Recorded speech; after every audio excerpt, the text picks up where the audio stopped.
Okay, so in this video, I just want to talk about how to upcycle an old laptop. Now, in this video itself, we're going to be focusing in on reusing the screen of an old laptop. Now, I actually have two of these exact same laptops, these Dell laptops. I think they're from 2012. Both of them are quite outdated. The hardware inside it itself and the software is not up to scratch for what is really needed in a computer at the minute, or what's expected to run a lot of the newer softwares. So what I did was take it apart to reuse the screen itself as well as a few other components.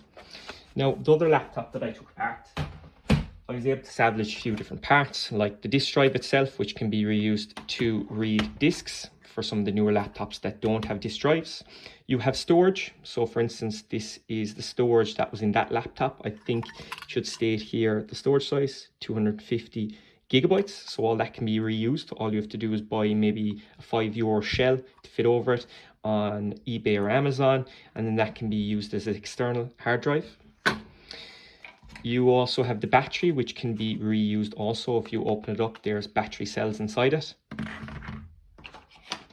And then you have things like your camera module, as well as some of the speakers can also be wired up to be reused if you desire.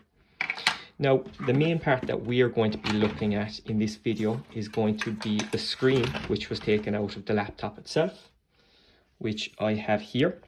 Now, I actually kept onto the hinges itself because I thought that might be useful when I'm making the outer shell for this screen.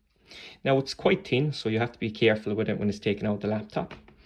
And you have to be quite careful, take it apart in general. A lot of it's held together with clips and bits of glue and a few screws here and there. So just be nice and careful, take your time, and you'll be able to get this screen out. The main thing is, wherever your screen attaches, the cable attaches to, or the ribbon cable, just be very careful with the port. My one was here, and it will have a ribbon cable similar to what you see here, which will stick down into that, which will basically power the screen itself, as well as send all the information to the screen that it needs to display the image. Now, once you have this done, all you have to do is look on the back of your display and look for a model number. So for me, I had my model number right here, which was this B156XW02 version 3.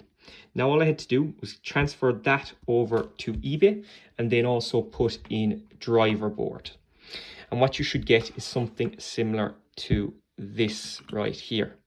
Now what this is, it basically is just a board that will be able to take, for instance, VGA, as well as your HDMI cable into, which will display whatever onto this display itself.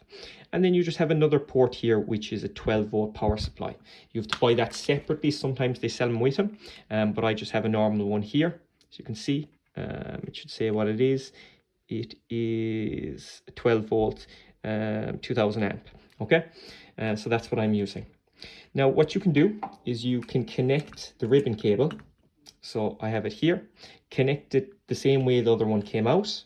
So my one goes in like this from behind.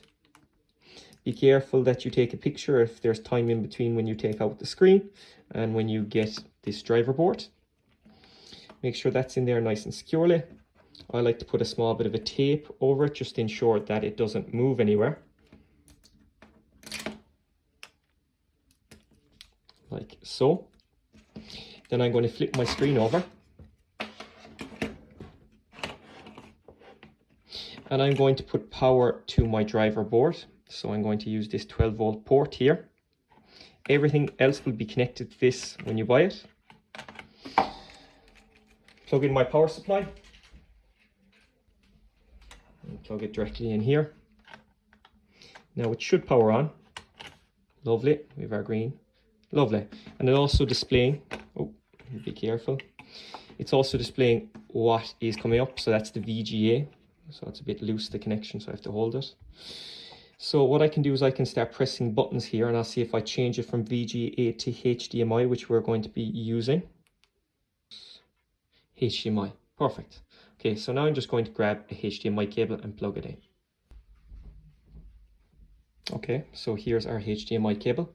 We can now plug one end of it into our new board, which is here, like so. And we can plug the other end into something that will give us an image. So for instance, here I'm going to use one of my newer laptops, like so. I'm going to plug it into the port, wherever that might be, which is going to be here on the side of it. And what should happen, it will extend my display like so. So you can see what's happening here is happening over here also. But what we can also do is we can turn this into a dual monitor setup by changing the display options and say to extend rather than duplicate. So what will happen here is when I drag this over, you'll see that I can bring it between the two screens and use this over here, and then let's say use my slicer, or I could bring my slicer back over here, or bring this bit of software across to this side. Okay, now all you really need to do to have this functional for you is just make something that will just hold this monitor and keep the board nice and steady so no wires get pulled. This actual display port itself, or board itself, costs about maybe 12, 13, 14 euro depending on the display it must connect up to.